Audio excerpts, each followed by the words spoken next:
Hello, how are you? I'm so glad you're here. In this video, I thought I would talk a wee bit about preoccupation and focus and how often pain and other symptoms become the focus of our thoughts and everything we do really when they persist for a long time. So it's understandable that when you're living with ongoing pain or other symptoms that it does take up a lot of your mind and they do become the focus of your attention. But in actual fact, by them becoming so, we actually cause them to continue because what we think about the most and become even more aware of, and we're reinforcing the pathways in the brain that's feeling the pain or the other symptoms that are there. And this is often really difficult for people to something that's really difficult to change because our mind sort of has learned to go there. And because it's such an important thing to us, because we want to be rid of these symptoms, again, it drives that attention even more so to the pain or the dizziness or the functional disorder or whatever it is that you're experiencing. So what can we do about that? Well, again, the key thing is not to be too hard on yourself, because often when I talk about this with people I'm working with, they say, oh no, I shouldn't be doing that and I need to give myself into trouble for doing that and I mustn't do that anymore. So that again has the opposite effect to what we're looking for. So it's not about beating yourself up, giving yourself a hard time over it. It's about saying, I understand that that's where my brain's going, that's where my thoughts are going, and that's okay. Because the whole purpose of what we're doing is to try and take a bit of the pressure off, a bit of the importance away from the symptoms, because as it stands at the minute, for the most part, your pain or other symptoms are what's taking a lot of your attention. And therefore, by definition, your brain thinks it's something really important and therefore thinks it's something that deserves the attention that it has to keep focusing on. So what we're trying to say is actually, it's okay that I'm thinking about that. It's not a big deal. Rather than saying, oh my goodness, I need to stop doing it, stop doing it, stop doing it. Because as soon as you start doing that, then your brain interprets it as something that, again, is important and that it has to start worrying about. And what we're trying to say is actually, it's not something to worry about. Now, this is, again, obviously assuming that your pain or other symptoms have been checked out and anything more serious has been ruled out. So in that situation where we're knowing that your symptoms are not due to any serious pathology, that actually they're due to the neural circuits within the nervous system, then by trying to calm down the focus on it, to try and turn down the volume a wee bit on the focus, to take the attention away a wee bit from the symptoms is really important. And it's not easy. And as I say, the main thing to think about is to not give yourself a hard time over it. Now, sometimes it's not just thoughts. Other times, if we do have pain or other sensations, then actually we'll physically check to see if they're there quite a lot. So I remember when I was having pain due to fibromyalgia, that I would often press on the bits that were sore to see if they were still sore.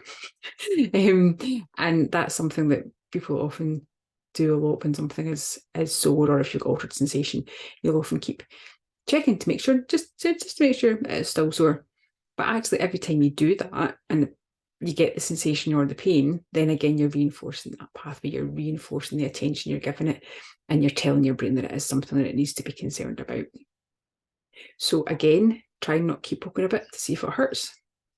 If it's not hurting, don't poke it. And if it is hurting, don't poke it. There's no reason to keep prodding and touching bits to see if they're still sore. You're actually then reinforcing the message that there's something there to be aware of. And what we're trying to say is, it's okay if you notice the symptoms there, that's okay. And again, when you do notice your attention going to the symptoms, catch it, say, oh, there I am, there's my brain going again to that place it knows well. And that's okay. I understand why it's doing that. And I don't have to worry about it. And I don't have to beat myself up. But I'm just noticing it and then I'm going to carry on doing something else. So I'd say that's the key thing, is not to give yourself a hard time over it. And I would say that's where most people kind of get tripped up when we're working on this sort of thing. They're working really hard on not focusing on it, but then when they do, their attention does go there, then give themselves into trouble or beat themselves up over it and give themselves a hard time. And that is not what you're looking to do. None of this is about giving yourself a hard time. The whole purpose is to take the pressure off yourself, to be caring and compassionate towards yourself. So if you notice your thoughts or your attention is going towards your symptoms, catch the thought, oh, there I am again. There's my brain going down that pathway looking for the pain or looking for the tingling or noticing how my stomach feels. And that's okay. I understand it's doing that because that's the path it knows. That's what it's been doing for a long time. And that's okay. So that's the key thing. It's very common to be preoccupied. It's very common for your symptoms to be the focus of your attention a lot of the time. That's really, really common. We want to try and turn that down a wee bit so it's not the main focus, because there's much better things to be focusing on in your life than your pain and your symptoms. But it's hard because they're there, because they interfere with things, because they stop you doing what you want to do, because you want to be rid of them. Then it's naturally your attention goes towards there. So recognise that that's a natural thing that's happening. Don't give yourself a hard time over it. Give yourself a bit of compassion and just turn it around and say, that's okay. I understand why I'm feeling like this. Understand that my attention is drawn there, and that's okay. But I don't have to think about it, so I'm actually going to go and do something else that I enjoy more rather than sitting thinking about it. So notice the thoughts, try and turn them around. But the main thing is to understand and show yourself a bit of compassion and not beat yourself up. And the other things I said is don't keep pressing or touching or poking or moving certain things to see if they're still hurting. Because again, that's just reinforcing the pathways to your brain. It's keeping your attention focused on the symptoms, and it's reinforcing the pathways there that needs to keep checking to see if there's something wrong. Okay, so we'll leave it at that for today. A wee bit about preoccupation and focus. The main message, as always, is show yourself a bit of care and compassion and don't give yourself a hard time. Okay, thanks for watching, and I'll see you again soon. Bye for now.